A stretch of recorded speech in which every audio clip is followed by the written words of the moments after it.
Hello everyone, welcome back our YouTube educational channel. Friends, आज का जो हमारा टॉपिक है उसका नाम है 1857 की क्रांति।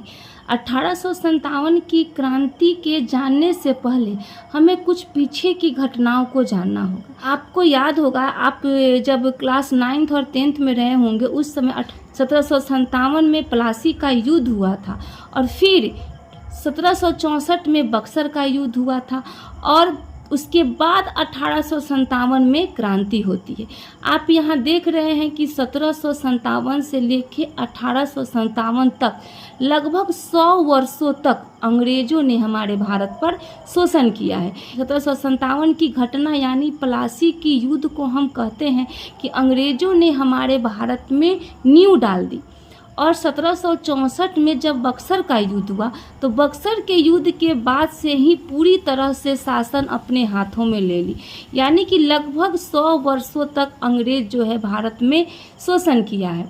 1857 की क्रांति को हम सैन्य विद्रोह भी कहते हैं, यानी कि ये एक प्रकार का सैनिक द्वारा चलाया गया विद्रोह था और बाद में ये जन विद्रोह भी बन गया और ये जो मेरठ से शुरू होकर दिल्ली तक पहुंचता है। तो इसके कुछ महत्वपूर्ण तथ्य हैं जो बार बार एग्जाम में पूछे जाते हैं। थोड़ा सा इसको याद करना है, आप लोगों को याद कर जाइएगा महत्वपूर्ण तथ्य। 1857 की क्रांति के समय ब्रिटेन के प्रधानमंत्री का नाम क्या था, ये पूछता है एग्जाम में। तो 1857 की क्रांति के समय ब्रिटेन के प्रधानमंत्री का नाम पामस्टर्न था। ठीक है, क्या नाम था? पामस्टर्न। इसके बाद में 1857 की क्रांति के समय ब्रिटेन की महारानी का नाम क्या था? तो उस समय महारानी का नाम था विक्टोरिया। फिर पूछता है कि 1857 की क्रांति के समय भारत का गवर्नर जनरल कौन था? तो उस समय गवर्नर जनरल था लॉर्ड कैनिंग। ठीक है, उसके बाद पूछता है कि सेना का कमांडर कौन था? तो सेना का कमांडर का नाम था जॉन एनीसन। फिर पूछता है कि 1857 की क्रांति के समय भारत का सम्राट, यानी कि उस समय भारत का सम्राट मुगल बादशाह था, तो उसका अंतिम मुगल बादशाह था जिसका नाम था बहादुर शाह जफर, या इसको हम द्वितीय भी कहते हैं। अब बहुत इम्पोर्टेंट पॉइंट है कि 1857 की क्रांति का प्रतीक क्या था, ये एग्जाम में पूछता है। कई बार ये एग्जाम में पूछा गया है कि 1857 की क्रांति का प्रतीक क्या था। तो इसके प्रतीक था कमल और रोटी। इसके बाद में जब ये प्रथम घटना क्या थी, तो सबसे पहला घटना थी कि 10 मई मेरठ से क्रांति की शुरुआत होती है और 12 मई तक लाल किला पर ये लोग कब्जा कर लेते हैं। तो प्रथम घटना है 12 मई 1857 को लाल किला पर कब्जा। तो ये एग्जाम में कई बार पूछा गया है प्रथम घटना के बारे में, तो ये डेट याद रखिएगा। ऑप्शन में आपको और भी डेट दे सकते हैं, तो ध्यान में रखिएगा 12 मई 1857 को लाल किला पर कब्जा। आगे है कि उस समय ब्रिटिश आपातकालीन मुख्यालय कहाँ था, यानी कि इमरजेंसी मुख्यालय जो था वो कहाँ था? तो इलाहाबाद। ये बात याद रखिएगा। आगे है विद्रोह का स्वरूप क्या था। विद्रोह का स्वरूप कहने का मतलब है कि किसने 1857 की विद्रोह के बारे में, कौन से व्यक्ति ने क्या क्या बातें कही थी, क्या क्या कथन कहे थे, ये सारी बातें हैं विद्रोह का स्वरूप। यानी कि 1857 की क्रांति को सैन्य विद्रोह किसने कहा था, ये एग्जाम में पूछा जाता है। तो इसमें 2 व्यक्ति का नाम आता है। पहला नाम आता है जॉन लॉरेंस का और दूसरा आता है जॉन सीने का। तो ये 2 नाम आप ध्यान में रखिएगा, जॉन लॉरेंस और जॉन सीने ने 1857 की क्रांति को सैन्य विद्रोह कहा था। आगे है हिंदू मुस्लिम षड्यंत्र किसने कहा था। 1857 की क्रांति को हिंदू मुस्लिम षड्यंत्र किसने कहा था? तो ये कहे थे जेम्स आउट्रम और टेलर। ये 2 व्यक्ति का नाम आता है, ये ध्यान में रखिएगा, हिंदू मुस्लिम षड्यंत्र। तीसरा है बर्बरता और सभ्यता के बीच संघर्ष। 1857 की क्रांति को बर्बरता और सभ्यता के बीच संघर्ष किसने कहा, ये कथन किसका है? तो ये कथन है TR होम्स का है। आगे है धर्मार्थों का ईसाइयों के विरुद्ध युद्ध। ये कथन किसका है? तो रीज का है। मतलब कि 1857 की क्रांति को धर्मार्थों का ईसाइयों के विरुद्ध युद्ध किसने कहा है? तो ये कथन रीच का है। फिर 1857 की क्रांति को प्रथम स्वतंत्रता संग्राम किसने कहा है? तो बी.डी. सावरकर ने कहा है।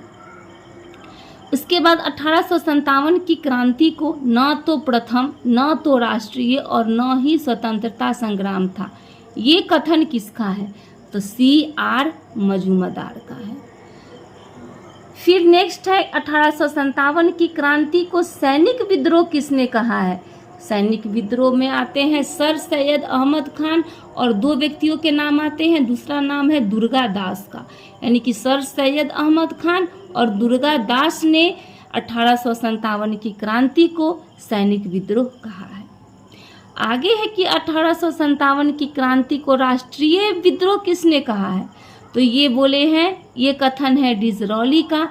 ये इन्होंने ब्रिटेन के संसद में कहा था। और दूसरा भारतीय मूल में अगर बात की जाए तो अशोक मेहता का।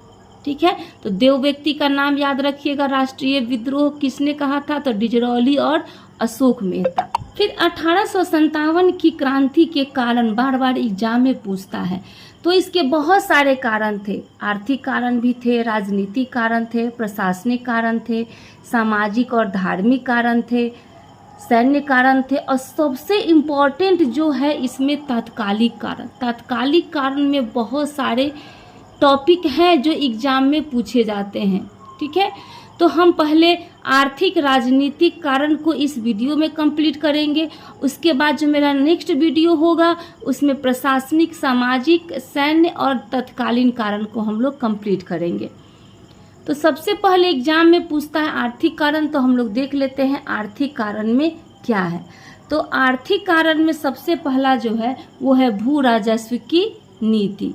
भू राजस्व की नीति है। भू राजस्व की नीति ने भारतीय को सबसे ज़्यादा शोषित किया है। भू राजस्व के कारण ही भारत की ज़मीन को गिरवी रख दी जाती थी और किसानों से साहूकार ज़बरदस्त तरीके से वसूली करते थे और अंततः वो ज़मीन किसान छुड़ा नहीं पाते थे और अंग्रेज उन्हें नीलाम कर देते थे। अंग्रेजों की ये नीतियाँ थी कि बाढ़ आए या सूखा आए हम आपसे टैक्स की वसूली जरूर करेंगे और वो टैक्स की वसूली करते भी थे। तो भू राजस्व की नीति जो है आर्थिक कारण में बहुत इम्पोर्टेंट है। आपसे एग्जाम में पूछ देगा 1857 की क्रांति में से निम्नलिखित में से कौन से आर्थिक कारण है या आर्थिक कारण नहीं है। तो यहाँ पे कुछ टॉपिक, कुछ पॉइंट दिए गए हैं। 3 पॉइंट इधर है और 1 पॉइंट जो है नेक्स्ट पेज में है। तो 4 पॉइंट को आपको ध्यान में रखने होंगे। तीसरा है 1813 की मुक्त व्यापार नीति। तो 1813 की मुक्त व्यापार नीति थी क्या? तो मुक्त व्यापार की नीति के तहत अंग्रेजों ने ये नियम बना दिया था कि अगर कोई सामान ब्रिटेन से आ रहा है तो उस पर टैक्स नहीं लगता था।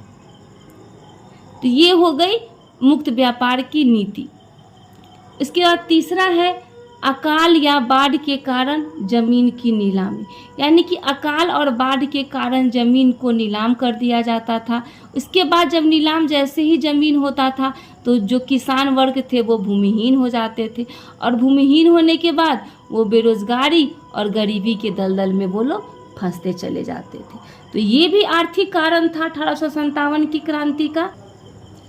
फिर आगे है 13 विभिन्न प्रकार के करों की वसूली, यानी कि अंग्रेज 13 प्रकार के कर की वसूली करते थे जिससे जो किसान थे वो काफ़ी परेशान हो गए थे और जिसके कारण भी 1857 की क्रांति जो पहले एक सैनिक विद्रोह हुआ करती थी बाद में ये एक जन विद्रोह हो गई। ठीक है, दूसरा जो है राजनीतिक कारण। तो राजनीतिक कारण में क्या था?